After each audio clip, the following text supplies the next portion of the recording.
Good Sunday morning, Northeast Ohio. You know, the time leading into a holiday is usually a slow time in government and politics. Not so much the case this year, with the dust still settling from the November elections. In Washington, new acting Attorney General Matthew Whitaker is settling into his new job.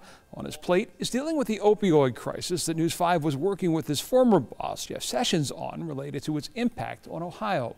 As Attorney General, Jeff Sessions was a man whose name was never far from the headlines, but he was also someone who was well aware of the impact the opioid crisis has had on Ohio, and as he told Chief Investigator Ron Regan last month, the role it had the potential to play moving forward. We think turning Ohio will be a key factor in our nation's movement away from addiction and death, particularly from the opioid problem. The day before Sessions' firing last week, Ohio voters were polled by ABC News, and only 28% said they approved of the government's response to the opioid crisis, while 61% disapproved.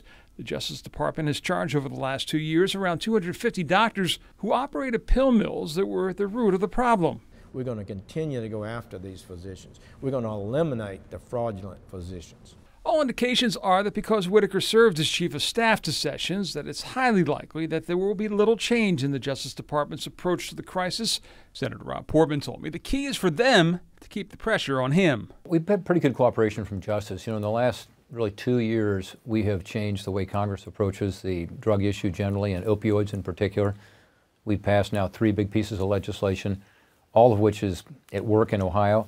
And some of it goes through the Justice Department, so we're going to monitor it closely, be sure that the new acting Attorney General has the same commitment to it that the previous one did.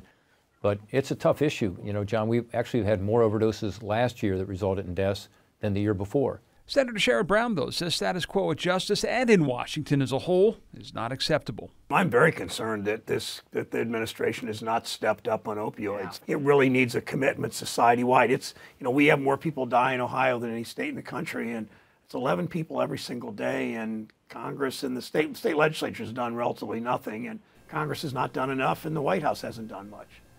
Well, Brown's Senate victory this month as a Democrat in a state that otherwise went Republican generated a lot of headlines, sound, click, views, tweets over whether or not he will enter the 2020 race for president. Brown tells me it will be a topic of conversation over turkey this week with family. Detailed discussions with Connie and my children.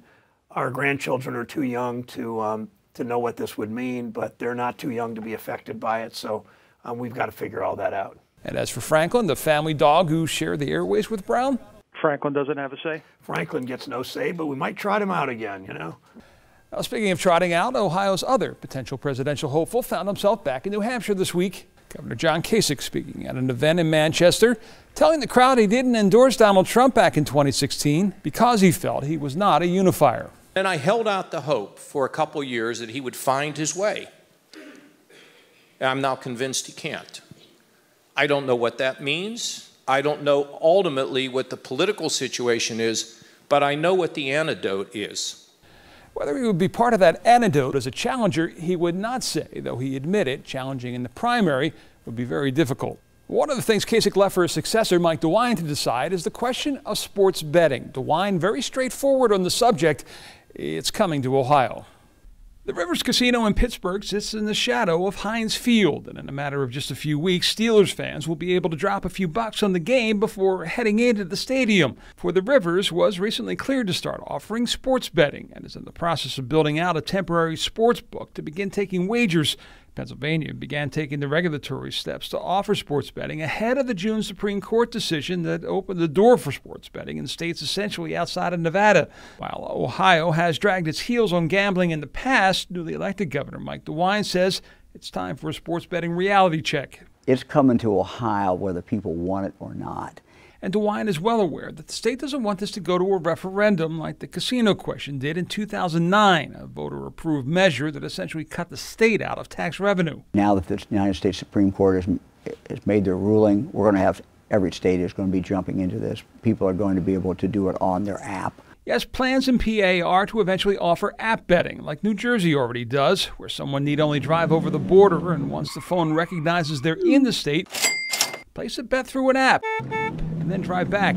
I think it's important for Ohio to do it right. We just need to make sure that it's done so we control as much as we can problem gambling people who have a real problem. We need to be part of helping them at the same time that this gambling is coming to Ohio, because it's coming one way or the other. And don't look for the Ohio legislature to move too quickly on this, though a placeholder bill was introduced this summer to at least get the process started. With Democracy 2018, I'm John Kasich. Enjoy your Sunday. Have a great Thanksgiving.